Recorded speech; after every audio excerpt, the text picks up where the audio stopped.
শুভেচ্ছা। আমন্ত্রণ চ্যানেল 24 এর সাপ্তাহিক আয়োজন ইস্পাহানি মির্জাপুর চা নিবেদিত মুক্ত কণ্ঠের সাথে রয়েছি মোহাম্মদ ইমতিয়াজ। গতকাল বৃহস্পতিবার ছিল রাজনৈতিক দলগুলোর সাথে জাতীয় ঐক্যমত্য কমিশনের শেষ দিনের সংলাপ। জামাত এবং এনসিপি বলছে যে জুলাই সনদকে আইনি ভিত্তি না দিলে তাতে তারা সই করবে কিনা সেটি ভেবে দেখবে। আবার শেষ দিনের বৈঠকে সিপিবি এবং বাসদসহ 4 বামপন্থী দল জাতীয় 4 নীতিকে কেন্দ্র করে বৈঠক বর্জন করেছে এবং তারা বলেছে যে কমিশনের প্রস্তাবে পরিবর্তন যদি না আনা হয় তাহলে জুলাই সনদে তাদের সই করার সম্ভাবনা নেই। এই নিয়ে একটি প্রতিবেদন রয়েছে, দর্শক আমরা শুরুতেই দেখে আসবো। ঐকমত্য কমিশনের দ্বিতীয় দফায় রাজনৈতিক দলগুলোর সাথে 23 দিন ধরে চলে আলোচনা। এতে অংশ নেন 30টি দল ও জোট। দীর্ঘ এই আলোচনায় 19টি বিষয়ে একমত হওয়া গেছে, তবে প্রায় অর্ধেক ক্ষেত্রে আছে নোট অফ ডিসেন্ট। বেশি নোট অফ ডিসেন্ট দেওয়া হয়েছে বিএনপির পক্ষ থেকে। কয়েকদিনের মধ্যে চূড়ান্ত খসড়া পাঠানো হবে রাজনৈতিক দলগুলোর কাছে। কমিশন বলছে সনদের বাস্তবায়নের ভার এখন রাজনৈতিক দলগুলোর ওপর। ক্ষেত্র বিশেষে নোট অফ ডিসেন্ট থাকলেও আমরা যেটা দেখতে পেয়েছি সেটা হচ্ছে ঐকমত্য প্রতিষ্ঠার ক্ষেত্রে এক ধরনের প্রচেষ্টা সকলেরই ছিল। জাতীয় প্রয়োজনের কথা বিবেচনা করে, গুরুত্ব বিবেচনা করে আমরা যতটা দ্রুততার সঙ্গে সম্ভব সনদের পূর্ণাঙ্গ রূপটি রাজনৈতিক দলের কাছে পৌঁছে দিতে চাই। বিএনপির দাবি সনদ বাস্তবায়নে সকল প্রক্রিয়া গ্রহণ করেছে দলটি। ঐকমত্য কমিশনের সাথে বিএনপির কোনো দ্বিমত নেই বলে জানান দলের স্থায়ী কমিটির সদস্য সালাউদ্দিন আহমেদ। আমরা 826টি মোট প্রস্তাবের মধ্যে 51টি বাদে 51 বাদে বাকি সবগুলোতে একমত হয়েছি। 115টি প্রস্তাব আছে, সেখানে আমরা বিভিন্ন মতামত এবং আমাদের ভিন্ন মত সহ ওখানে একমত হয়েছি। এদিকে জামায়াতের অবস্থান জুলাই সনদ বাস্তবায়ন করতে হবে, এর ভিত্তিতেই হতে হবে আগামী নির্বাচন।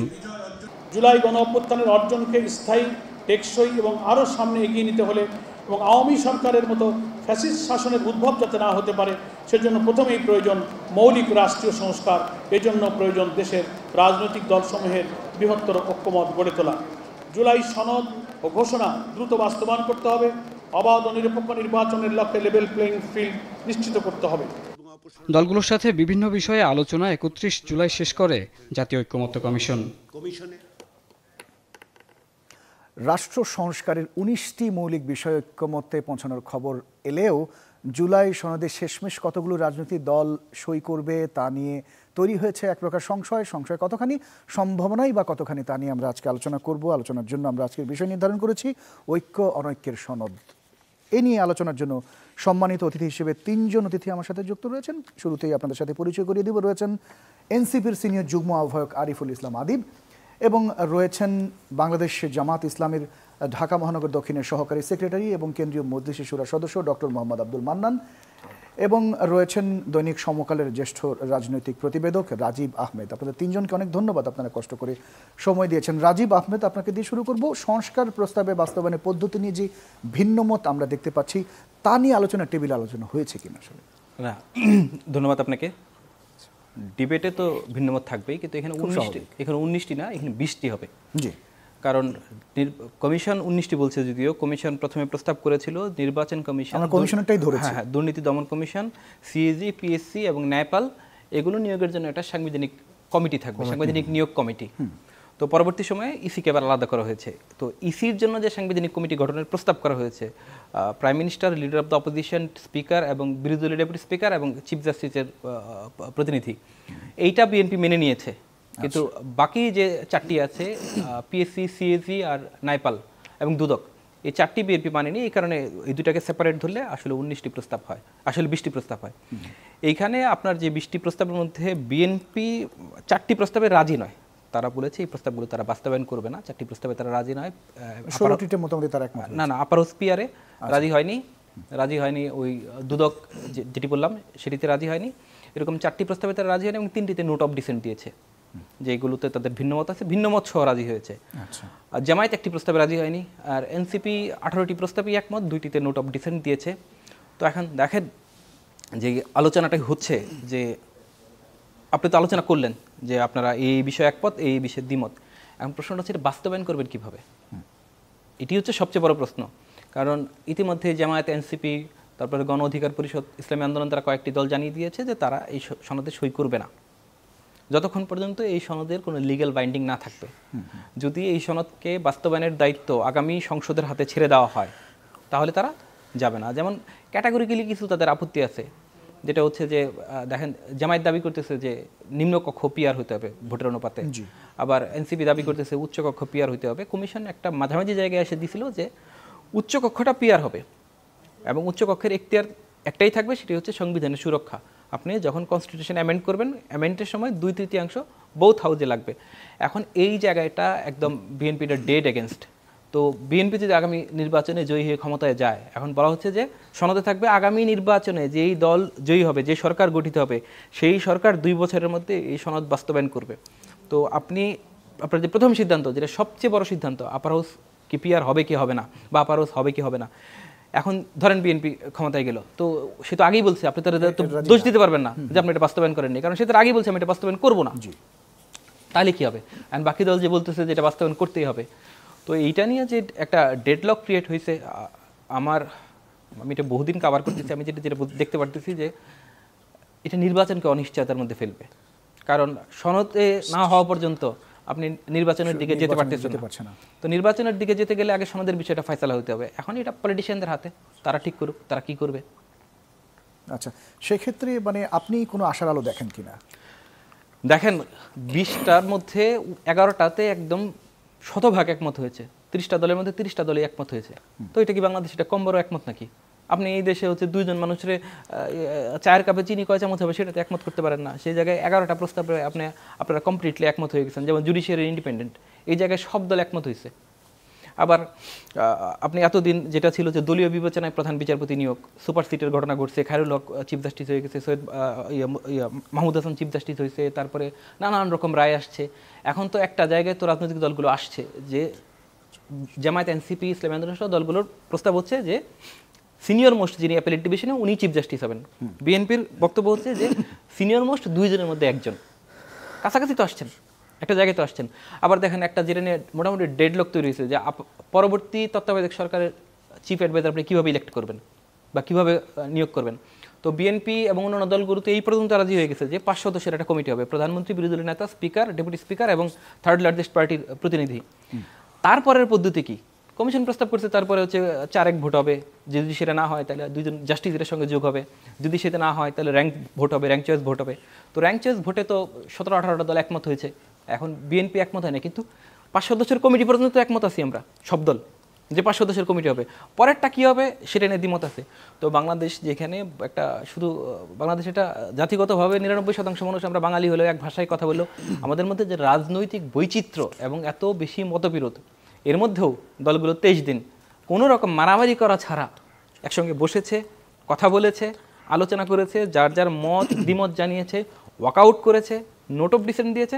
কিন্তু তারপরেও 11টা বিষয়ে আপনারা একমত হতে পারছেন। এখানে 11টার মধ্যে কিছু খুবই ম্যাজর এবং সিগনিফিকেন্ট কিছু বিষয় আছে, যেমন যেটা সবচেয়ে জরুরি ছিল, আপনি জুডিশিয়ারি ইন্ডিপেন্ডেন্টকে আপনি মেনে নিচ্ছেন, ইলেকশন কমিশন আর ম্যানিপুলেট হবে না, এই ব্যবস্থা আপনারা করছেন। সব দল মিলে রাজি হয়েছে যে ইলেকশন কমিশনটা আর পলিউটেড করা হবে না, election commission through constitutional committee appointed হবে। তো এগুলো তো ডেভেলপমেন্ট, একেবারেই যে কিছু হয় নাই তাই না, আবার আমরা সব অর্জন করে ফেলছি তাও না। অনেক ধন্যবাদ রাজীব আহমেদ। আপনার কাছে আমরা আবার আসবো। আরিফুল ইসলাম আদিব, আপনার কাছে আসবো। এনসিপি সদস্য সচিব আক্তার হোসেন বলেছেন, গত বুধবারে সাংবাদিকদের বলেছেন যে জুলাই সনদ 2 বছর সময় নিয়ে বাস্তবায়নের কথা বলেছে বিএনপি, যেটি রাজীব মাহমুদও বলছিলেন, এবং সই করার সঙ্গে সঙ্গে এর বাস্তবায়ন চান আপনারা। তো বিএনপির যে অবস্থান, এই সনদ বাস্তবায়ন জাতীয় সংসদে হবে তারা বলছিলেন, এটা নিয়ে আপনাদের মন্তব্য কি বা আপনাদের বক্তব্যটাই কি?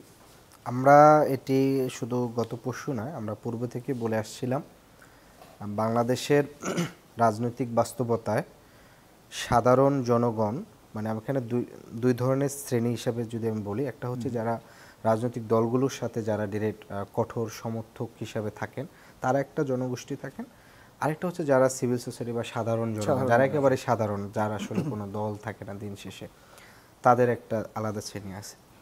সেক্ষেত্রে রাজনৈতিক দলগুলোর যারা কর্মী সমর্থক, তারা তো যার যার দলের প্রতি থাকেন, আনুগত্য থাকে। আর বাহিরে যারা সাধারণ জনগণ, তাদের কিন্তু বিষয় যেটা হচ্ছে, তারা রাজনৈতিক দলগুলোর প্রতি এক ধরনের আস্থাহীন। এখন রাজনৈতিক দলগুলোর প্রতি, মানে সকল দল, মানে এখানে নট এ সিঙ্গেল দল, শুধু ইন্ডিভিজুয়াল কোনো দলের প্রতি না, ইন্ডিভিজুয়াল রাজনৈতিক দলের প্রতি এবং আপনি যদি গত 10 বছরের বাংলাদেশের রাজনৈতিক এই আন্দোলনগুলো দেখেন 15 সাল থেকে শুরু করে 25 পর্যন্ত, এখানে বড় যতগুলো মুভমেন্ট হয়েছে, যেটাকে আপনি গণ আন্দোলন বা সাধারণের অনেক ইয়েতে, কোনো রাজনৈতিক দল এবং রাজনৈতিক দলের ছাত্র সংগঠনের নেতৃত্বে হয় না। বলছেন শুধু রাজনৈতিক দল না, পুরো রাজনীতির প্রতি সাধারণ মানুষের অনীহা আস্থা হয়েছে।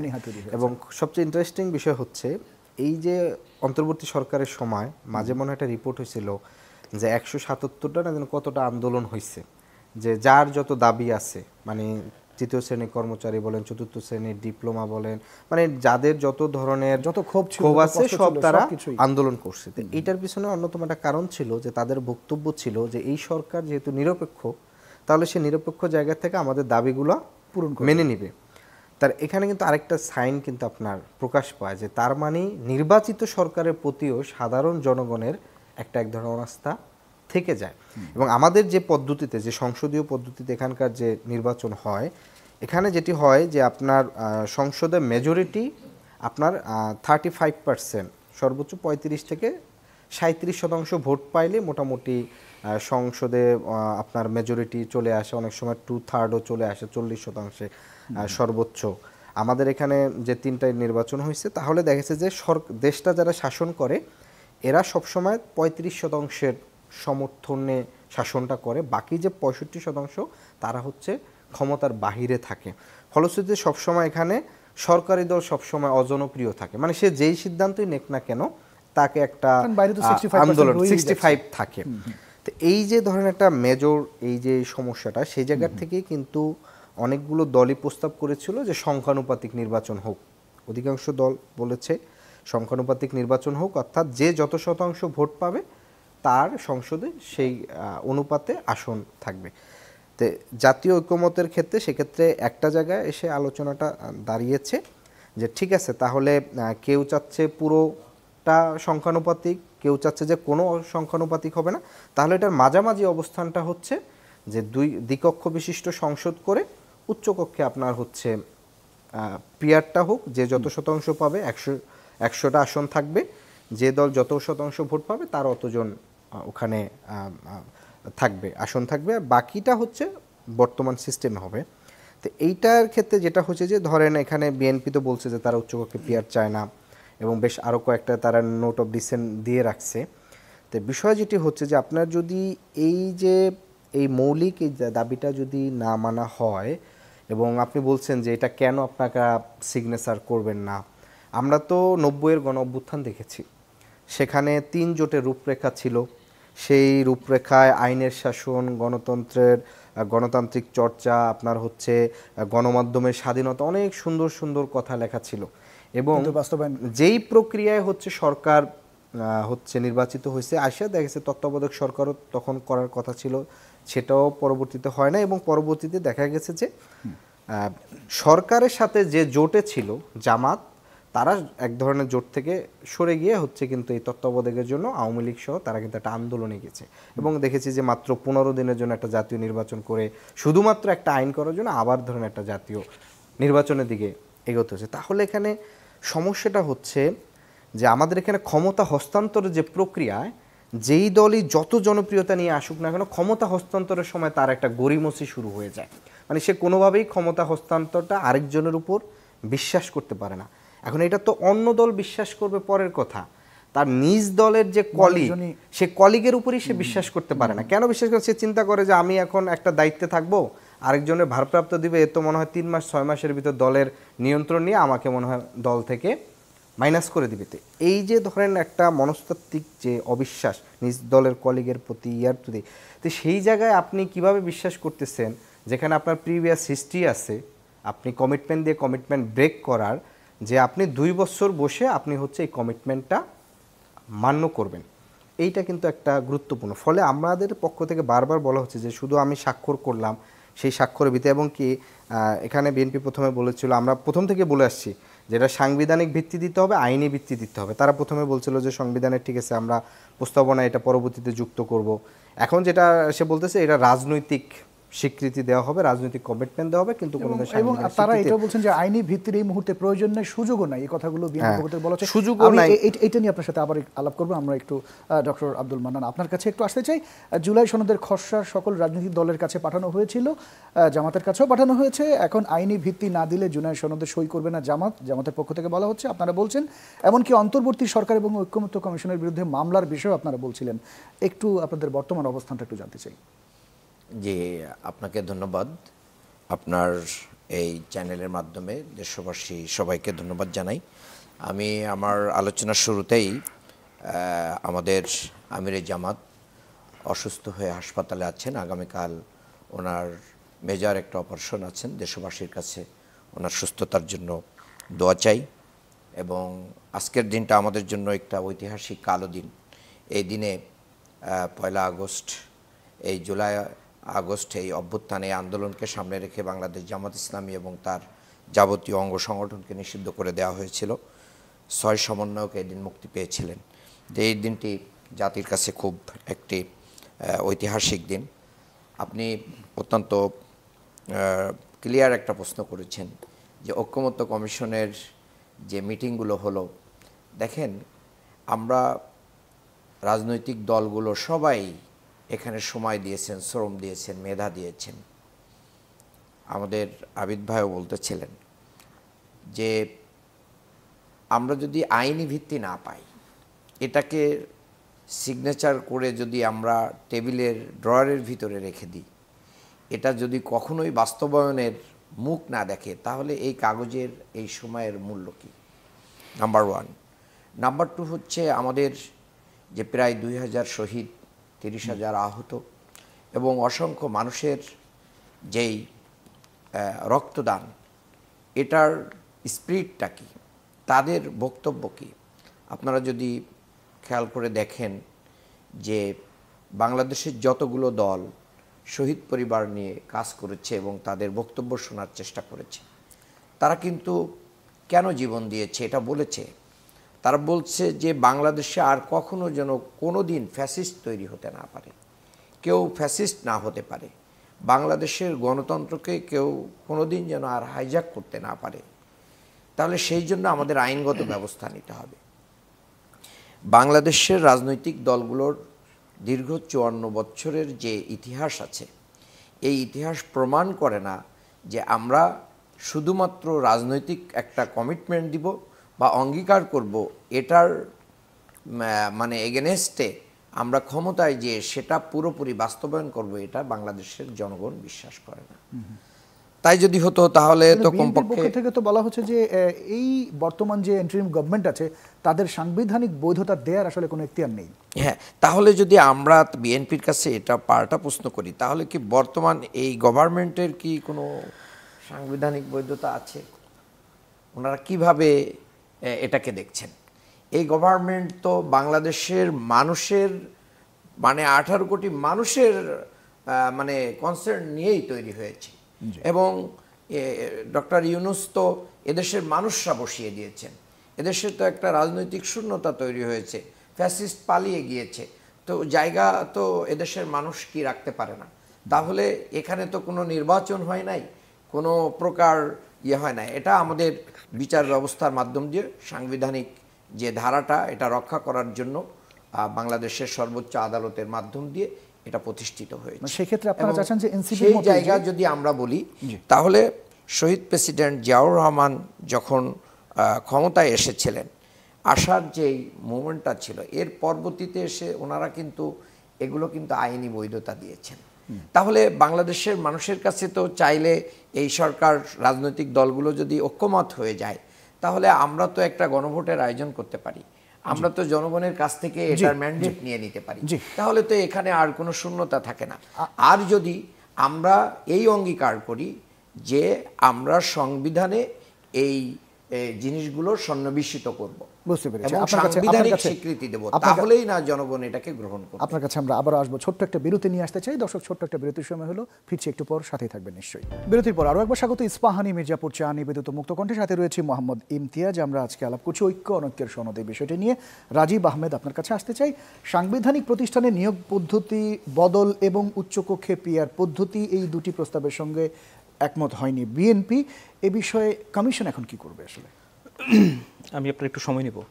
সেটি হচ্ছে যে আমাদের এখানে সংস্কার নিয়ে একটা বিরাট রকমের ভ্রান্ত ধারণা আছে। যেমন আমি আমাদের যারা প্রাজ্ঞ সাংবাদিক রাজনীতিবিদ আছেন তাদেরই অনেক বলতে শুনছি যে কোথায় সংস্কার হচ্ছে, কি সংস্কার হচ্ছে, রাস্তাঘাট তো সব আগের মতোই, অফিস আদালত সব আগের মতোই। তো তাদের উদ্দেশ্যে যে বা তাদের জন্য, তারা নিশ্চয়ই জানেন, হয়তো গুলিয়ে ফেলেছেন, তাদের জন্য যেটি বলা, সংবিধান এই সংস্কার কমিশন যখন প্রথম গঠিত হয়েছিল তখন প্রথম 1-1.5 মাস শুধু উত্তর খোঁজা হয়েছে যে কি সংস্কার করা হবে, কাজগুলো করবে আসলে। আর সংস্কার কি করা হবে বোঝার জন্য প্রথম খোঁজা হয়েছে বাংলাদেশের সমস্যা কি। তো নানান মত আসছে, দুর্নীতি সমস্যা, কেউ বলে সুশাসন সমস্যা, কেউ বলে যে ব্যাড গভর্নেন্স সমস্যা। তো খুঁজতে খুঁজতে যেটি পাওয়া গেছে, বাংলাদেশের মূল সমস্যা হচ্ছে আমরা শান্তিপূর্ণ ক্ষমতা হস্তান্তর করতে পারি না। যিনি ক্ষমতায় যায় উনি ছাড়তে চায় না, আর যে ক্ষমতার বাইরে থাকে সে থাকে ওনার, যে ক্ষমতায় আছে তাকে টেনে নামাতে হবে যে কোনো মূল্যে।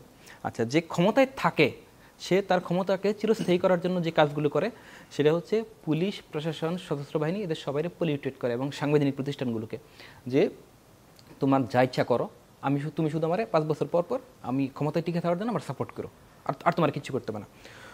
নইলে আপনি আমার বলেন যে ঢাকা মহানগর পুলিশের কমিশনার হাবিব সাহেব, ওনার কি এমন ঠেকা পড়ছে যে শেখ হাসিনার পাওয়ারে রাখতে হবে? উনি সরকার, পাবলিক সার্ভেন্ট, এক প্রধানমন্ত্রী আছে, আরেক প্রধানমন্ত্রী আসবে, তার তো কিছু যায় আসে না, কিন্তু তার তো যে কোনো মূল্যে প্রধানমন্ত্রীকে ক্ষমতায় রাখতে হবে, শেখ হাসিনাকে ক্ষমতায় রাখতে হবে। কারণ আপনি খুবই চমৎকার ডকুমেন্টারি আছে নেট জিওর, যে কীভাবে স্বৈরশাসন টিকে। সেখানে দেখাইছে যে শাসক একটা গোষ্ঠীকে অপকর্ম করার সুযোগ দেয়, এবং অপকর্ম এই মাত্রায় হয় সেই গোষ্ঠীর তখন বাঁচা মরা শাসকের সঙ্গে জড়িত হয়ে যায়। শাসকের পতন ঘটলে তার মেরে ফেলবে জনগণ। এই দেখেন, হাবিব সাহেব জানতো যে শেখ হাসিনার পতন হলে সে দেশে থাকতে পারবে না, তারা পালাইতে হবে। এই জন্য সে 5 আগস্ট থেকে আগের দিনগুলোতে শক্তি প্রয়োগ করছে। তো এই জন্য সংস্কারের প্রথম খোঁজা হয়েছে যে সমস্যা কি। তখন দেখা গেছে সমস্যা হচ্ছে ক্ষমতা ছাড়তে চায় না। তো ক্ষমতা ছাড়া বাধ্য আর কি করে, আরেকটা হচ্ছে যখনই যে ক্ষমতায় যায় সে কনস্টিটিউশনকে পলিউটেড করে, নিজের মতো করে সংবিধান বানায় যে কোনো মূল্যে আমি ক্ষমতায় থাকবো। দেখেন 2008 সালে শেখ হাসিনা তত্ত্বাবধায়ক সরকার অধীনে তো ক্ষমতা আসছে 9 সালে, এসে উনি ব্রড মেজরিটির বলে ক্ষমতা বলে 54টা কনস্টিটিউশনের 54টা জায়গায় অ্যামেন্ড করেছেন। এবং অ্যামেন্ড করার পরে আপনি বলেন কোনো রাস্তা ছিল, স্বাভাবিক কোনো রাস্তা ছিল শেখ হাসিনার ক্ষমতা থেকে বিদায়ের? কোনো স্বাভাবিক পথ ছিল? স্বাভাবিক পথ ছিল না বলেই অস্বাভাবিক পথ খুলছে। আবার আপনি যান আরেকটু পিছনে যান, 2004 সালে বিএনপি যে 14th সংশোধনী আনছিল, বিচারপতিদের বয়স 2 বছর বাড়ানো হয়েছিল, এর উদ্দেশ্য তো ক্লিয়ার, KM হাসানরে চিফ অ্যাডভাইজার বানানো। তো আপনার যে তত্ত্বাবধায়ক সরকার আমরা এস্টাবলিশ করছিলাম সেটা তো আপনি পলিউটেড করছেন। তো এইটা থেকে আমাদের শিক্ষা হচ্ছে যে বাঁচানোর জন্য, রাষ্ট্রকে বাঁচানোর জন্য 2টা কাজ করতে হবে। একটা হচ্ছে আপনার অবশ্যই ক্ষমতা শান্তিপূর্ণ ট্রান্সফার করতে হবে, এবং ক্ষমতা শান্তিপূর্ণ ট্রান্সফারের জন্য কি লাগবে? আমাদের সংবিধানের সুরক্ষা লাগবে, কেউ যেন এটারে কবিতার বইয়ের মতো বদলাইতে না পারে, নিজের মতো বদলাইতে না পারে। তো এই কনসেপ্ট থেকে আসছে আপার হাউস। আমাদের যে আপার হাউস বলা হচ্ছে, যেমন আজকে আমি কালকেও দেখলাম আপার হাউসের বিরোধিতা বলা হচ্ছে যে আপার হাউসে কি লাভ হবে, আরও 100 চোর বাড়বে। তো আপনি যদি বলেন যে আপার হাউসে আরও 100 চোর বাড়বে, তাহলে সংসদে লাভ কি? তাহলে তো সংসদে 300 চোরই যাবে। এইটা তো কোনো আলাপ না যে আপার হাউস এলে আপার হাউসে 100 চোর যাবে, আরও 100 চোর বাড়বে, তাহলে নিজেও তো তাহলে 300 চোরই আসবে। তাহলে 300 চোর রাখার দরকার, সব বন্ধ করে দেন, সব বন্ধ করে দেন, যেমনি চলতেছে এমনি চলুক। এগুলো তো কোনো সলিউশন না। তো আপার হাউসের কনসেপ্টটা এই কারণেই আসছে সংবিধানটাকে সুরক্ষা করা, কেউ যেন সংবিধান ইচ্ছা হলেই বদলাইতে না পারে। এই ক্ষেত্রে প্রপোজালটা হচ্ছে যে 2/3 মেজরিটি লাগবে বোথ হাউসে, লোয়ার হাউস এবং আপার হাউস। তো আমাদের যে অতীত এক্সপিরিয়েন্স, কোনো যেটা অ্যাকসেপ্টেবল, মিনিমাম অ্যাকসেপ্টেবল ইলেকশন, সেখানেও কোনো পার্টি 49%-এর বেশি ভোট পায় নাই। তো 49% ভোট পেলে আপনি আপার হাউসে 49% আসন পাবেন, 49 আসন পাবেন। তো 49 আসন দিয়ে তো আপনি সংবিধান বদলাইতে পারবেন না, সংবিধান বদলাইতে 67 লাগবে। যেমন একটা ক্লাসিক এক্সাম্পল হচ্ছে 2009-এর ইলেকশন, যে ইলেকশনে বিএনপি 30.5% ইলেকশন পাইছে, ভোট পাইছে, এবং তার অ্যালায়েন্স পাইছে 49%। তো আপনি কল্পনা করেন যে একটা আপার হাউস আছে, তো বিএনপির অ্যালায়েন্স তখন 39টা আসন পাইতো আপার হাউসে। তো বোথ হাউসে যদি 2/3 মেজরিটি লাগে, তাহলে লোয়ার হাউসে 200 আর আপার হাউসে লাগবে 67। তো আওয়ামী লীগ 49% ভোট পায়, আপার হাউসে পাইছে 234, ব্রড মেজরিটি, মোর দেন 2/3। আর লোয়ার হাউসে সে পাইতো 49, তাহলে সে তো সংবিধানটা ঝাঁকুশি করতে পারতো না। অপোজিশনের সঙ্গে তার একটা কনসেনসাস বিল্ড আপ করতে হইতো। এই জন্যই প্রস্তাব করা হয়েছে যে আপার হাউসে 2/3 এবং আপার হাউস পিআর। আচ্ছা, আরেকটা বিষয় যেটা সেই জায়গায় আমরা আলাপে ছিলাম, জামায়াত যে দাবিটা করতেছে লোয়ার হাউস পিয়ার, এইটা আরেকটা বিপজ্জনক জিনিস, খালি বিপজ্জনক না, ভয়াবহ বিপজ্জনক জিনিস। দুনিয়ার কোথাও এক জার্মানি এবং ইসরায়েল ছাড়া যারা পার্লামেন্টারি ডেমোক্রেসিতে চলে তাদের কারো লোয়ার হাউস পিয়ার নাই। কারণ লোয়ার হাউস পিয়ার হইলে আবু হোসেন সরকার হয়ে যাবে। 1958 সালে দুজন, বাংলাদেশের 56 সালে এবং 58 সালে এই আবু হোসেন নামে একজন ভদ্রলোক আছেন, উনি 1 মাসের ব্যবধানে 2বার মুখ্যমন্ত্রী হয়েছেন, আর আতর রহমান খান সাহেব 1 মাসের ব্যবধানে 2বার মুখ্যমন্ত্রী হয়েছেন। এমপি কেনা বেচায় এবং স্প্লিট হওয়াতে, জোট স্প্লিট হওয়াতে, পার্টি স্প্লিট হওয়াতে গভর্নমেন্টের পতন ঘটছিল। সেই কারণেই আমাদেরকে 70 অনুচ্ছেদ আনতে হয়েছে। তো আপনি কি আবার সেই জায়গায় ফিরতে চান যে আজকে সকালে এক সরকার এনসিপি সরকার, বিকালে জামাতের সরকার, রাত্রে বিএনপি সরকার? তো এইটা থেকে মুক্তির জন্য আপনাকে লোয়ার হাউসে ট্র্যাডিশনাল যে মেথড আছে, কনভেনশনাল যে মেথড আছে, সেখানেই থাকতে হবে। আবার কনস্টিটিউশনের যে আপনার সুরক্ষা, সেইটার জন্য লোয়ার হাউস আপার হাউস ক্লিয়ার হইতে হবে। আপনার কাছে কি মনে হয় যে ঐকমত্য কমিশন কতখানি সফল হয়েছে এবং রাজনৈতিক দলগুলো আসলে তাদেরকে কতখানি সন্তুষ্ট করতে পেরেছে বলে আপনার কাছে? ঐকমত্য কমিশনের এখানে সফল ব্যর্থ হওয়ার বিষয় না, তারা তাদের প্রপোজালটা দিয়েছে, আইডিয়াটা দিয়েছে। এখন আইডিয়াটা দেওয়ার পরে যেটা আপনি যদি আপনি যদি মনে করেন যে আমি পারলাম পাওয়ারে যাব কিন্তু আমি সংবিধান সংশোধন করতে পারবো না, এইটা হইলো কোনো কথা? এটা যদি ভাবেন তাইলে হবে না। আপনাকে এটা মেনে নিতে হবে যে আমি পাওয়ারে গেলেও কনস্টিটিউশনের সঙ্গে যা খুশি তা করবো না। যেমন বিএনপির আমি একটা জায়গায় ধন্যবাদ দিই, তারা একটা জায়গায় করছে যে সংবিধান সংশোধনে তারা যেই পাওয়ারে যাক ভবিষ্যতে, আর্টিকেল 8, আর্টিকেল 48, আর্টিকেল 56 এবং আর্টিকেল 58A, এই জায়গাগুলো কেউ চেঞ্জ করতে পারবে না। চেঞ্জ করলে গণভোট লাগবে। আর্টিকেল 8 হচ্ছে আমাদের যে মূলনীতি, রাষ্ট্র পরিচালনার মূলনীতি, 48 রাষ্ট্রপতির এবং 56 প্রধানমন্ত্রী, 58 হচ্ছে তত্ত্বাবধায়ক সরকার। এটা করা হয়েছে কারণ আপনি তো এবার টার্ম লিমিট দিয়ে দিয়েছেন, প্রাইম মিনিস্টার কেউ জীবনে 10 বারের বেশি না, 10 বছর, 2 বার। হ্যাঁ 2 বার না, বার না, আবার বলতেছি 10 বছর। আপনি 10 বছরে 10 বার হন, কোনো সমস্যা নেই, 10 বছর।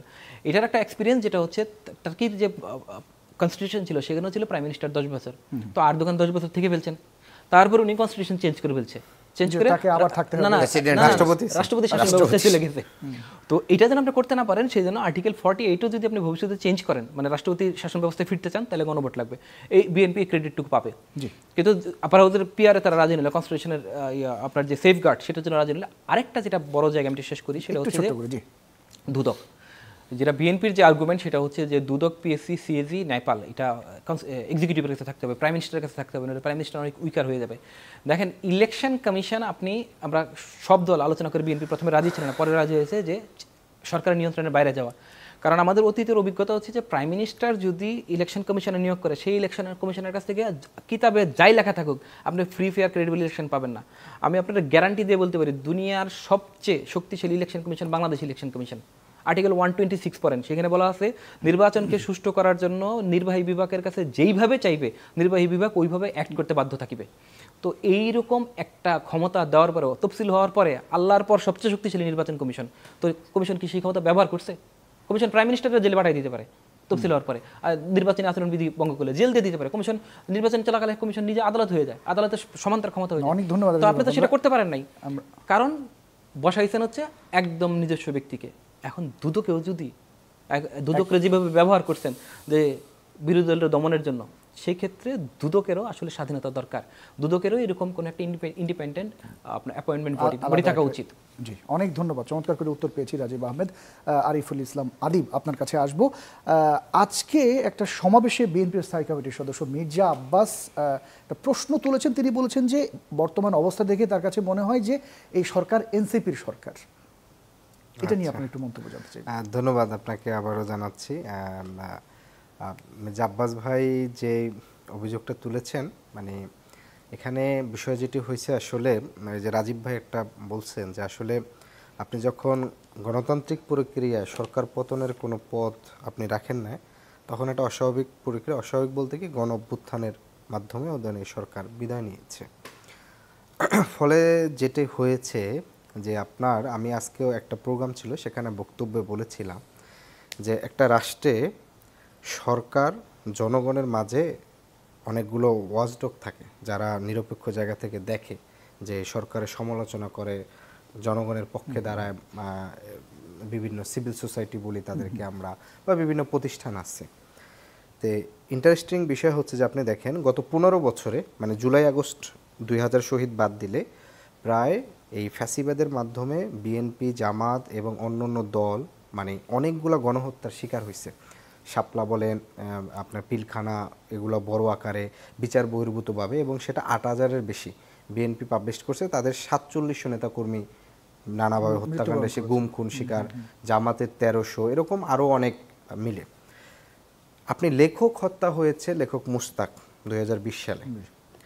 বাংলাদেশের বিশ্ববিদ্যালয়ের কোনো শিক্ষক সরকারের সমালোচনা করে কিংবা গণতন্ত্রের জনগণের পক্ষে কথা বলে জেলে গেছে, সম্ভবত এই নজিরটা খুব নাই। এখন আরেকটা গুরুত্বপূর্ণ তথ্য হচ্ছে যে ঢাকা বিশ্ববিদ্যালয়ের একজন উপাচার্য আরেফিন সিদ্দিকী স্যার, তার 9 বছরের দায়িত্বকালে সে অলমোস্ট 800-র মতো শিক্ষক নিয়োগ দিচ্ছে। জাহাঙ্গীরনগরে শরীফ এনামুল কবির স্যার, সে 2.5 বছর অনলি মানে দায়িত্বে ছিল, মানে 4 বছরও পূর্ণ করতে পারে না, 2.5 বছরের ভিতর 196 জন শিক্ষক নিয়োগ দিচ্ছে। কিন্তু এনসিপি সরকারি দল কিনা সেই জবাব তো দিচ্ছেন না। না না, আমি বলতেছি আপনার হচ্ছে এই রাজশাহী বিশ্ববিদ্যালয়ের চেক সেভেন। আমি যেটা বলতে চাচ্ছি, এই যে যখন গত মিডিয়া 30টা মিডিয়ার মালিক পক্ষ আপনি খুঁজেন এবং অনেকগুলো মালিক চেঞ্জ হয়ে গেছে, আমার যেটা আলাপটা হচ্ছে ফ্যাসিবাদ শেখ হাসিনা একা প্রতিষ্ঠিত হয় না, তার মিডিয়া এস্টাবলিশমেন্ট ছিল, তার সিভিল সোসাইটি এস্টাবলিশমেন্ট ছিল, তার ব্যবসায়িক এস্টাবলিশমেন্ট ছিল। প্রত্যেকটা এস্টাবলিশমেন্ট ফ্যাসিবাদের সাথে ওতপ্রোতভাবে জড়িত ছিল। এইখানে গণ অভ্যুত্থানের ফলে মূল রাজনৈতিক শক্তি যখন এখান থেকে বিতাড়িত হয়ে গেছে, বাকি শক্তিরা প্রথম কিছুদিন চুপচাপ ছিল। কিন্তু এই এস্টাবলিশমেন্ট যখন আপনাকে দেখতেছে যে নতুন যে রাজনৈতিক শক্তি আকারে সোসাইটিতে হাজির হচ্ছে, সে কোনোভাবে হচ্ছে নেগোশিয়েবল না। কারণ আমি তো পাওয়ারফুল হইলে আমি তো নতুন মিডিয়া সেট আপ চাবো, আমি তো নতুন করে সিভিল সোসাইটি সেট আপ চাবো, আমি নতুন ব্যবসায়ী চাবো, আমি নতুন করে হচ্ছে এখানকার সংস্থার নতুন সেট আপ চাবো। ফলশ্রুতিতে বাকি 3 যে এস্টাবলিশমেন্ট আছে, এদের এবং যাদের ক্ষমতা যাওয়ার একটা পসিবিলিটিস আছে, যারা দীর্ঘদিন ধরে বলতেছে, এদের ভিতরে একটা আন্ডার টেবিল একটা সমঝোতার মধ্যে হয়েছে। ফলশ্রুতিতে তারা যখন ওইখানে বসে বলে যে আপনার হচ্ছে এই সরকার এনসিপির সরকার, সেটা একই সাথে সবগুলা মিডিয়ায় প্রচার হয়ে যায়, তাহলে বা এনসিপির যদি সরকার হয়, সিটিং আপনার হচ্ছে তথ্য উপদেষ্টা মানে মন্ত্রী পদমর্যাদার, তাকে নিয়ে তাহলে তথ্য মন্ত্রণালয় নিউজ করে কিভাবে সরকার তার থাকলে? মানে আপনি স্বাভাবিকভাবে আপনি অ্যাজ ইউজুয়াল লিগ্যাল গ্রাউন্ড থেকে আপনি নিউজ করেন, ইয়ার জায়গা থেকে আপনি সেটা তো করতে তিনি বলছেন যে মানে সরকারের যত সুযোগ সুবিধাগুলো রয়েছে আলাদাভাবে এনসিপি পাচ্ছে, তিনি এমনটি বলতে চাচ্ছেন। এইরকম স্পেসিফিক সে উদাহরণ দেয় না। এখানে তারা বলে বিএনপির থেকে এবং অন্য দলগুলোতে বেশ একটা সমালোচনা করছে যে আমরা যে পদযাত্রা করেছিলাম, পদযাত্রা পরবর্তীতে হচ্ছে আমাদেরকে যেভাবে নিরাপত্তা দিয়েছে সেটা মনে হচ্ছে যে আমরা পুরো সরকারি প্রোটোকলে দিয়েছি, এরকম একটা উদাহরণ দেয় যে সরকার আমাদের কথায় হচ্ছে ওই কথাটি এইটা তিনি বলছেন। মূল বিষয়টা হচ্ছে যে আসলে এইটার আসলে কোনো স্পেসিফিক ভিত্তিহীন এক ধরনের, এটা আপনি রাজনৈতিক বিতর্কের জায়গা থেকে অভিযোগ করতে পারেন। যদি আপনি তাকে বলি যে আপনি স্পেসিফিক উদাহরণ দেন, তাহলে পারবে না। কিন্তু আমি যদি উল্টা বলি যে এই সরকার, এই গভর্নমেন্ট, এই পাওয়ার 70% প্লাস হচ্ছে বিএনপির, অলমোস্ট 20% জামায়াতের কাছে, আর বাকি 10% অন্য অন্য সব ক্ষমতার কাছাকাছি, তাহলে এইটার আমি একেবারে স্পেসিফিক উদাহরণ দিতে পারবো। আপনার বিশ্ববিদ্যালয় উপাচার্য নিয়োগে 35টার ভিতর 23 জন একেবারে সরাসরি বিএনপির বিভিন্ন শিক্ষক ফোরামের নিয়োগ পাইছে। আপনার প্রত্যেকটা জেলায় অ্যাটর্নি জেনারেল থেকে শুরু করে আইন অঙ্গনে যতগুলো নিয়োগ আছে, অধিকাংশ নিয়োগ আপনি দেখেন কারা আসছে, বিএনপির আসছে। এই সরকার এবং সর্বশেষ এই ঐক্যমত কমিশনের যে অবস্থান, সেখানে তারা প্রথমে 6টা পদ্ধতি প্রস্তাব করছে বিভিন্ন দলের প্রস্তাবের প্রেক্ষিতে, যে নির্বাহী আদেশের মাধ্যমে করবে, গণভোটের মাধ্যমে করবে, নির্বাচনকালীন গণভোট, গণপরিষদ। বিএনপির একমাত্র প্রস্তাব ছিল যে পরবর্তী সংসদে গিয়ে হচ্ছে এটার সিদ্ধান্ত নেবে, প্রথমে এই প্রস্তাব ছিল। এখন কি করছে সরকার, বিএনপির চেয়ে আরও বেশি বিএনপি হয়েছে, যে পরবর্তী 2 বছর। তাহলে এই যে আপনি বিএনপির প্রস্তাবটাকেই হচ্ছে আপনি আপনার এখানে প্রস্তাব আকারে হচ্ছে আপনার এখানে হাজির করতেছেন, সেটা তো স্পষ্ট দিবালোকের মতন। আর মিডিয়া যে পরবর্তীতে অভ্যুত্থান পরবর্তীতে আমরা যেভাবে পরিবর্তন দেখেছি, ফলশ্রুতিতে আপনার এখানে জনগণের মূল যে কথাটা, সেটা তো মিডিয়ার মাধ্যমে আসতেছে না। আপনার মালিক পক্ষ এখানে পত্রিকার সম্পাদকগুলো চেঞ্জ হয়ে গেছে 1 সপ্তাহের মধ্যে।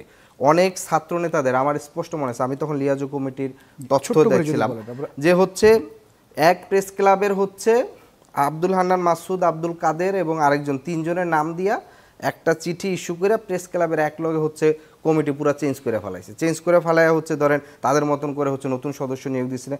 অবশ্যই যারা আগে দায়িত্ব ছিল ফ্যাসিস্ট ছিল, তাদেরকে প্রক্রিয়ার অর্ডার প্রেস ক্লাবের গঠনতন্ত্র আছে, সেই অনুযায়ী হচ্ছে আপনার পরিবর্তন হবে। আপনি হচ্ছেন মিসইউজ করে ফেলছেন অনেক আগে। আমরা দেখেছি যে এক বিএনপি সারাদিন বলে যে বসুন্ধরা গ্রুপের সাথে এনসিপির একটা সম্পর্ক আছে, অথচ আমরা দেখছি বসুন্ধরা গ্রুপের ফুল যে মিডিয়া, যতগুলো 4-5টা মিডিয়া আছে, তাদের যে এখন রাজনৈতিক বয়ান, রাজনৈতিক বক্তব্য সুস্পষ্টভাবে হচ্ছে একটা দলের পক্ষে যাচ্ছে। এরপরে যদি তারা বলে যে গভর্নমেন্ট, এই সরকার সবকিছু হচ্ছে এনসিপি। জুলাই পদযাত্রার যে কথাটা আপনি বলছিলেন, একটু জানতে চাইবো যে পুরো জুলাই মাস জুড়ে আপনারা করছিলেন, কতখানি সাড়া পড়লো? আমাদের এখানে একেবারে আমি যদি বলি, একেবারে হচ্ছে শিশু থেকে শুরু করে বৃদ্ধ পর্যন্ত প্রত্যেকটা মানুষ, শ্রেণী, কমিউনিটিকে আকারে আমরা প্রত্যেক জেলার যে যে কমিউনিটি প্রত্যেকের কাছে গেছি এবং প্রত্যেকে হিউজ পরিমাণ হচ্ছে তারা আমাদের প্রতি হচ্ছে আগ্রহ দেখিয়েছে, দেখা করছে, কথা বলছে এবং এখানে কোনো ধরনের আপনার হচ্ছে তার কোনো বাধা হয় না, তার আসতে হচ্ছে কোনো ধরনের ব্যারিয়ার পড়ে না। ফলশ্রুতিতে এখানে সাধারণ মানুষের যে রেসপন্স ছিল এবং তারা তাদের অভ্যুত্থানের অ্যাজ এ সন্তান হিসাবে আপনার তাদেরকে প্রতি হচ্ছে বিপুল আগ্রহ দেখিয়েছে। এবং এখানের একটা বিষয়, তারা আরেকটি বিষয় বলে যে ধরেন গোপালগঞ্জের ইস্যুর পরবর্তীতে রাষ্ট্রীয়ভাবে যে নিরাপত্তার বিষয়টা করা হয়েছে, সেই বিষয়টাও অনেক সময় তারা বলে থাকে। আপনার হচ্ছে যে আমরা দেখেছি যে যখন হচ্ছে বিএনপির হচ্ছে ভারপ্রাপ্ত চেয়ারপারসনের সহধর্মী যখন দেশে আসছেন, তারা অফিসিয়ালি হচ্ছে চিঠি দিয়ে হচ্ছে নিরাপত্তা চাইছেন। তাহলে এখন আপনার একটা অভ্যুত্থানের যারা সরাসরি সম্মুখসারের নেতৃত্ব ছিল, যেখানে আপনার ফ্যাসিস্ট খুনি হাসিনা নিজে হচ্ছে খুন করার, হত্যা করার সশস্ত্র নির্দেশ দিয়েছেন এবং যেটা গোপালগঞ্জে অলরেডি শো হয়েছে, তাদের নিরাপত্তার ক্ষেত্রে হচ্ছে এটা সরকার তার জায়গা থেকে নিরাপত্তার বিষয়টি দেখেছে, ফলে সেটা রাষ্ট্রীয় নিরাপত্তার বিষয়ের ইস্যুতে আসছে। কোনোভাবে এটা হচ্ছে যে আপনার সরকারি জায়গার থেকে যে দেখেছে বিষয়টি সেরকম ছিল। অনেক ধন্যবাদ আদিব, আপনার কাছে আবারও আসবো। ডক্টর মোহাম্মদ আব্দুল মান্নান, সম্প্রতি বিএনপি মহাসচিব মির্জা ফখরুল ইসলাম আলমগীর গণমাধ্যমকে একটা সাক্ষাৎকারে বলেছেন, আমি বাংলাদেশকে সবসময় একটি সত্যিকার অর্থে উদারপন্থী গণতান্ত্রিক বাংলাদেশ হিসেবে দেখতে চাই এবং এখানে গণতন্ত্র হবে সবচেয়ে বড় বিষয়। সেই জায়গায় যদি এখন এমন রাজনৈতিক দলের শক্তির উত্থান হয় যারা গণতন্ত্রেই বিশ্বাস করেন না, পরিষ্কার ঘোষণা দিয়ে তারা করেন না, এটি তিনি বলেছেন। আবার তারা নিজেরা জোর করে চাপিয়ে দিতে চায় মতবাদকে, এটা নিঃসন্দেহে অ্যালার্মিং সিচুয়েশন। এই বিষয়টি নিয়ে আপনার একটু মন্তব্য জানতে চাই। জি, ধন্যবাদ। উনি যে মন্তব্যটা করেছেন, এর আগে অনেক মিডিয়াতে এটা এভাবেও আসছে যে রাজনীতিতে ডানপন্থীদের উত্থান দেখা যাচ্ছে।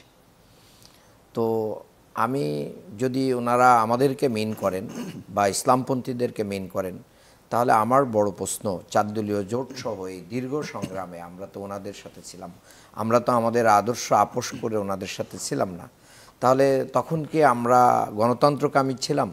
তখন তো আমরা আমাদের এই গণতন্ত্রের স্লোগান আমরা বন্ধ করি নাই।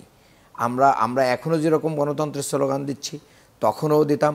আমরা এখনও যেরকম ইসলামকে বেস করে আমাদের পলিটিক্যাল অ্যাক্টিভিটিস করি, আগেও সেটা করতাম।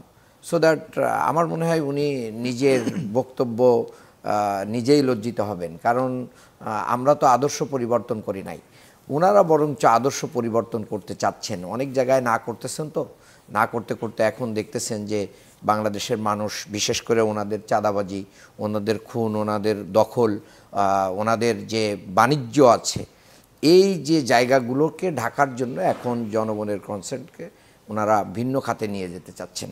আমি মনে করি এটা সঠিক না।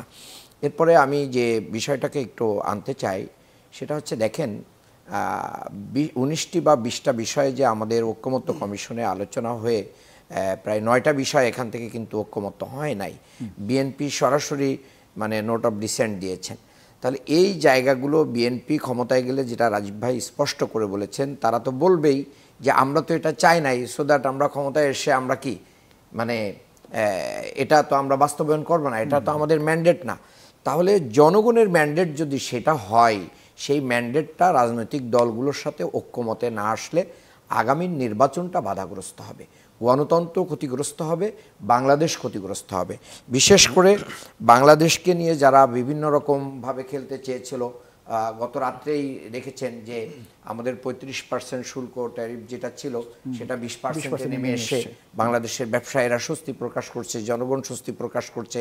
বাংলাদেশ একটা মানে বাংলাদেশের সামনে যে দুর্নীতি যে একটা মহা চ্যালেঞ্জ, এটাকে মূলত আমাদের সাংবিধানিকভাবে এটাকে মোকাবেলা করা দরকার এবং ক্ষমতা হস্তান্তর, রাজীব ভাই এটাকেও দুইটাকে খুব ভালোভাবে চিহ্নিত, আমি ওনার সাথে একমত এবং আমাদের দলও একমত এবং সেইভাবেই কিন্তু আমরা বলছি যে বিশেষ করে 3 বাহিনী প্রধান, ডিজিএফআই, এনএসআই, ডিজি, তারপরে অ্যাটর্নি জেনারেল, মানবাধিকার কমিশনের চেয়ারম্যান, তথ্য কমিশনের চেয়ারম্যান এবং অন্যান্য সহ যে বিষয়গুলো এককভাবে প্রধানমন্ত্রীর কার্যালয় থেকে কি করা হয়, মানে এগুলো নিয়ন্ত্রণ করা হয়, তাহলে একজন মানুষের কাছে যদি আপনার তার ইচ্ছা মতন সে 3 বাহিনীকে গঠন করতে পারেন এবং রাষ্ট্রের দুর্নীতি দমন কমিশন থেকে শুরু করে নিয়ে সকল বিভাগ, এমনকি পিএসসি, সেটা যদি তাদের হাতে থাকে তাহলে তো একটা ভবন থেকে একটা জায়গা থেকে তালিকা দিয়ে বলা হবে এগুলো নিয়োগ দেয়। এখনই হচ্ছে ডাক্তার জাহেদ সাহেব কিভাবে উনি পিএসসির মেম্বার হয়ে গেছেন এটা তো আমাদের বোধগম্য না। তাহলে কি বোঝা যাচ্ছে যে আমরা বাংলাদেশে একটা সহনশীল রাজনৈতিক পরিবেশ তৈরি হোক, দীর্ঘ সময়ের জন্য বাংলাদেশ এগিয়ে যাক। অ্যাটর্নি জেনারেল যদি প্রাইম মিনিস্টার নিয়োগ না দেয় তো সরকার সব মামলায় হারবে। প্রতিরক্ষা বাহিনীর প্রধান যদি প্রাইম মিনিস্টার নিয়োগ না দেয় তাহলে যে নিয়োগ দিবে সরকার হারবে কেন? সরকার নিয়োগ দিবে। আমরা বলছি যে সেটাও নিয়োগ দেওয়ার ক্ষেত্রে কি করা উচিত আমাদের, মানে যেটা প্রস্তাব ছিল রাষ্ট্রপতি নিয়োগ দিবে, রাষ্ট্রপতি যদি এগুলো নিয়োগ দেয় তাহলে 3 বাহিনীর প্রধান যদি রাষ্ট্রপতি নিয়োগ দেয় তো রাষ্ট্রপতি তো কিছুদিন পরে প্রধানমন্ত্রী বলবে যে প্রধানমন্ত্রী ধরে নিয়ে আসো, পরে প্রধানমন্ত্রী ধরে নিয়ে আসবে। ডিজিএফআই, এনআইসি যদি রাষ্ট্রপতি নিয়োগ দেয় তো এগুলো হচ্ছে প্রাইম মিনিস্টারের কার্যালয়ের আন্ডারে, প্রাইম মিনিস্টার তথ্য হবে। তাহলে ক্ষমতার যে ভারসাম্যটা, যে কারণে একজন লোক ফ্যাসিস্ট হয়ে যায়, ক্ষমতার ভারসাম্যের জন্য তো ভাই কনস্টিটিউশনের নিরাপত্তার জন্য আপারস পিআর এবং এই নির্বাচন কমিশন আমরা বিচার বিভাগ এবং নির্বাচন কমিশনকে যেভাবে একটা সিস্টেমের ভিতরে আনতে চাই, ঠিক একইভাবে তো আমরা আরো সাংবিধানিক প্রতিষ্ঠানগুলোকে যদি আনতে পারি তাহলে তো লং টার্ম এই রাষ্ট্রই লাভবান হবে। সবই যদি আলাদা করে নিয়ে যান তাহলে নির্বাচিত প্রধানমন্ত্রী কি করবে? এরপরে আমি আপার হাউজের পিআরের কথা বলছি। আপার হাউজে বিশেষ করে নারীদের এবং যারা আপার হাউজে আছেন তাদেরটা যদি পেয়ার করা হয় তাহলে অবশ্যই বাংলাদেশে কমপক্ষে পেয়ারের যে সুফলটা আছে, বিশেষ করে সংবিধানকে যখন তখন কেটে মানে টেনে ছিঁড়ে কি করা যাবে না, পরিবর্তন করা যাবে না। এই জায়গাটা জামাত ইসলাম কিন্তু বারবার বলতেছে যে সংবিধান সংশোধন যেন কঠিন হয়, যেটা মানে 96-এ আমরা কেয়ারটেকার সরকার আন্দোলন করে যেটা প্রতিষ্ঠিত করেছিলাম, সেই কেয়ারটেকারকে কিন্তু সংবিধান সহজ করে সংশোধন করে আমলি কি করেছে, এটাকে একবারে কাটাছেঁড়া করে। আরেকটি বিষয় আপনাকে জানতে হবে ছোট্ট করে, আপনি যদি এক বাক্যে একটু বলার প্রয়োজন মনে করেন, যেহেতু আপনারা এই সবগুলো কাজই করছেন আগামী নির্বাচনে অংশগ্রহণ করবার জন্য, এবং আপনার মনে থাকবার কথা বিএনপির এক নেতা কিছুদিন আগে বলছিলেন, গয়েশ্বরচন্দ্র রায়, যে কিয়ামত পর্যন্ত তিনি বিশ্বাস করেন না যে জামাত ইসলাম কখনো ক্ষমতায় আসতে পারে। এই বিষয়টা একটু ছোট্ট করে যদি মন্তব্য। না, আমি এইটার উত্তর এক জায়গায় দিয়েছি। গয়েশ্বরচন্দ্র রায় এটা জানতেন না যে 5ই আগস্ট বাংলাদেশ মানে ফ্যাসিস্টের হাত থেকে মুক্ত হবে। কাজেই বাংলাদেশের মানুষ তো এখন এটা বলতেছে, চায়ের দোকানে বিভিন্ন জায়গায় সব দল দেখা শেষ, জামাত ইসলামীর বাংলাদেশ, এটা তো বলতেছে। এটা আমি মনে করি উনি এই জায়গাটা মানে উনি মূলত বিএনপির যে অপকর্মগুলো আছে এইগুলো ঢাকার জন্য সাধারণ জনগণকে বলতে চাচ্ছে যে কোনোদিন ওরা ক্ষমতা আসবে না, এখন আমাদের সাথে থাকো। এটা দিয়ে তাদের এগুলো হালাল করা সম্ভব না। জি, অনেক ধন্যবাদ। ছোট্ট একটা বিষয়ে বলতে চাই, যেটা এখানে ঐকমত্য কমিশনের 20টা প্রস্তাবের সঙ্গে জামাত 16টাতে 100% একমত, 3টাতে আংশিক আপত্তি সহ একমত, একটাতে তারা রাজি না। সেটা কি? সেটা হচ্ছে কমিশন একটা অ্যাপিল করছে রাজনৈতিক দলগুলো এবারে নির্বাচনে 7% মনোনয়ন দিবে নারী প্রার্থীদের, পরের বার এটা 12 হয়ে যাবে এবং সেটা ম্যান্ডেটরি হবে কনস্টিটিউশন অ্যামেন্ডের মধ্যে। এবার 7, এনসিপির প্রস্তাব ছিল 15% এবং বিএনপির 5%। তো জামায়াত নারী প্রার্থী দিতে রাজি না সরাসরি। কি জন্য? যে বাংলাদেশে এখনো সেই সামাজিক বাস্তবতায় গড়ে ওঠে নাই নারীরা সরাসরি নির্বাচনে অংশ নেবে। তো আমি যেটা আপনার কাছে জানতে চাই যে 2014 সালের যে উপজেলা নির্বাচন হয়েছে সেই উপজেলায় 212টা উপজেলায় আপনি মহিলা ভাইস চেয়ারম্যান পদে প্রার্থী দিচ্ছেন, আপনাদের 36 জন জিতছে। বাংলাদেশের সবচেয়ে বড় উপজেলা হচ্ছে সাভার। এই সাভারে ভোটার হচ্ছে 15 লাখ। আপনি সাভার উপজেলায় মহিলা ভাইস চেয়ারম্যান প্রার্থী দিতে পারেন, যেটা এত বড় এলাকা, সেখানে নারী নির্বাচন করতে পারবে। সংসদ নির্বাচন যেখানে কোথাও 2 লাখ ভোটার, কোথাও 2.5 লাখ, কোথাও 3 লাখ, সেখানে কেন নারী নির্বাচন করতে পারবে না? 1 নম্বর। 2 নম্বর বিষয় হচ্ছে এই ঢাকা শহরে আপনি 2015 সালের নির্বাচনে কাউন্সিলর পদে প্রার্থী দিচ্ছেন, নারী 13 নম্বর ওয়ার্ডে আপনাদের নারী দিচ্ছে। তো আপনি যখন ম্যান্ডেটরি থাকে তখন আপনি নারী প্রার্থী দেন, যখন নারী প্রার্থী সরাসরি দিতে বলে তখন বলে আপনি দিবেন না। তাহলে আপনার স্ট্যান্ডটা কি রে ভাই নারী নিয়ে? এটা নিয়ে আমি ছোট্ট করে একটা উত্তর দিই। দেখেন,